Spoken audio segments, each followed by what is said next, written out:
কুরবান চা। হ্যাঁ ও আসো। হ্যাঁ আসি।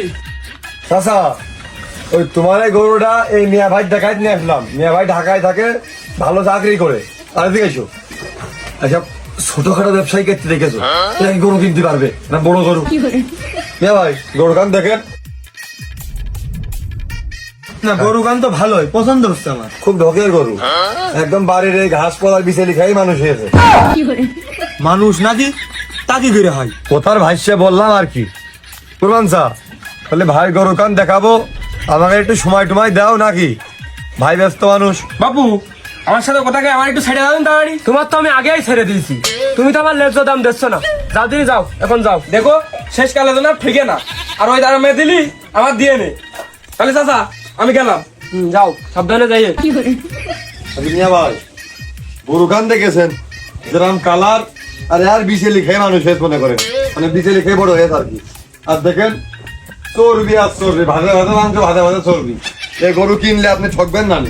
গরু দেখেন একদম নিখুঁত গরু যার কয়। কুরবান চার হাতে করে গরু পেয়েছে। কুরবান চার বাড়িটি আসুস ছিল এই গরু। না ভাই গরু তো আমার খুব ভালোই লাগতেছে, ভালোই দেখা যাচ্ছে। তবে এই গরু কি দেশীয় জাতের গরু না অন্য জাতের গরু? এই এক দেশি গরু, এর বাংলাদেশি গরু, কারণ এর বাংলাদেশে জন্ম। দেখো দিনি বাংলাদেশের জন্ম মানে কি বাংলাদেশের গরু হয়ে যায়? হ্যাঁ বাবু, এই গোয়ালি জন্ম, এই গোয়ালি বড় হয়েছে। আহা ভাই, গরু যদি আইডি কার্ড থাকতো তাহলে আমি আপনার দেখাতে পারতাম। এ আর নিগাল দেশি গরু, এই গোয়ালেই জন্ম, এই গোয়ালেই বড় হয়েছে। আর যে দুধচা কালারের গরু, এর চামড়ার দামও খুব, আপনি কথা বলেননি। আর এই কালারের গরু সাধারণত মাংস একটু বেশি হয়, তা না হয় আর কি। তা নাই হইলো ভাই, কিন্তু এই যে গরু মনে হচ্ছে কিনা মাঝি মাঝি মতো। মাঝি মাঝি মাঝি মাঝি আবার কি? ওই যে মহিলা গরু মনে হচ্ছে। ভাই ওর গায়ে বকন গরু, বকন গরু। গরু বকন হলে সমস্যা কি? এই গরু তো মনে করেন যে বাছুর মেলা বড় হয়ে গেছে, আর বকন হোক আইয়া বেটে দেখার বিষয় না। গরু যদি ভালো হয়, মাংস বেশি হয়, আপনি বেশি মাংস দিতে পারবেন। আপনার কম টাকায় মনে করেন যে পড়তে হবে বেশি, বোঝেননি?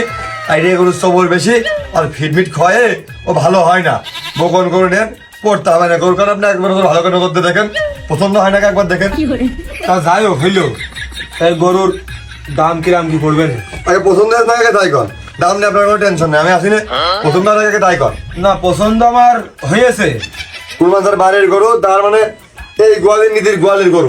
দাম নিয়ে আপনার বাদ দেন না, গৃহস্থর কাছ থেকে কিনে নিচ্ছি কম দামে।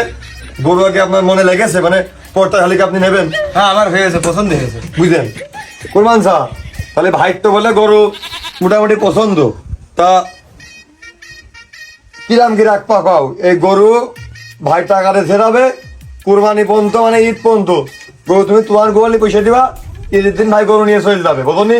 এই পর্যন্ত এই খাওয়াটা বাবদ দিয়ে টোটালি তুমি কয় টাকা নিবা খাও? ওই যে ওই পাড়ার কাশেম আছে না, ও লাখ বড় কয়ে গেছে, তা আমি দিইনি, আমার পড়তা হয়নি। চাচা কাশেম লাগবে ওকে, কাশেম কোটি বারো কোক, ওইটা আমাকে দেখার বিষয় না। ভাই গরুটা কুরবানি দেবে, সেই হিসেব করে তোমার কত হলেই পড়তে হয় সেইটা তুমি কম। আমার ওই 31 দিলি আমি পাইয়ে দিই। আর এই খোয়ানো দেওয়ানোর কথা ও ক্ষতি হবে না, বিশালি আছে, ঈদ পর্যন্ত আমি খোয়াই দিবানি। ও ভাই আমি আপনার কি করলাম আসার পথে, যে আমার হচ্ছে লাখের দোপে মানে 80-90 ভিতরে ভালো একটা গরু হবে। আর এই মহিলা গরুর দাম এত হবে কে? আহা ভাই, লাখের দোবে তো আপনার এখন আইডিয়া করার বাসরও হয় না, এই জন্য আপনার এই বকন গরু দেখাই নিয়ে আসলাম, বোঝেননি? আর আপনি তো খালি সার্ভিসে খোলা গাড়ি দেখলেন, ভিতরে মাল মাঠে কি আছে তা দেখলেন না। বকন গরুই কিনতে পারতেছেন না, আইডিয়া কিনবেন কি করি? ভাই ওই আমার এই দামে হচ্ছে না, বুঝেছেন? ওই আর দু এক জায়গায় দেখান, দেখি বেটে বলে মেলে কিনা। আর গরু দেখবেন, আসেন দেখাই। কুরবান শাহ, তাহলে ভাই আমি আর দুটো চারটে গরু দেখাই নিয়ে আসি, আর তুমি গরু দেখো। আমার কাছে না আসলে জন্য গরু বেছে না, যে দামে দিকে আমার কাছে জানাবা কিন্তু। আচ্ছা ঠিক আছে। আসেন।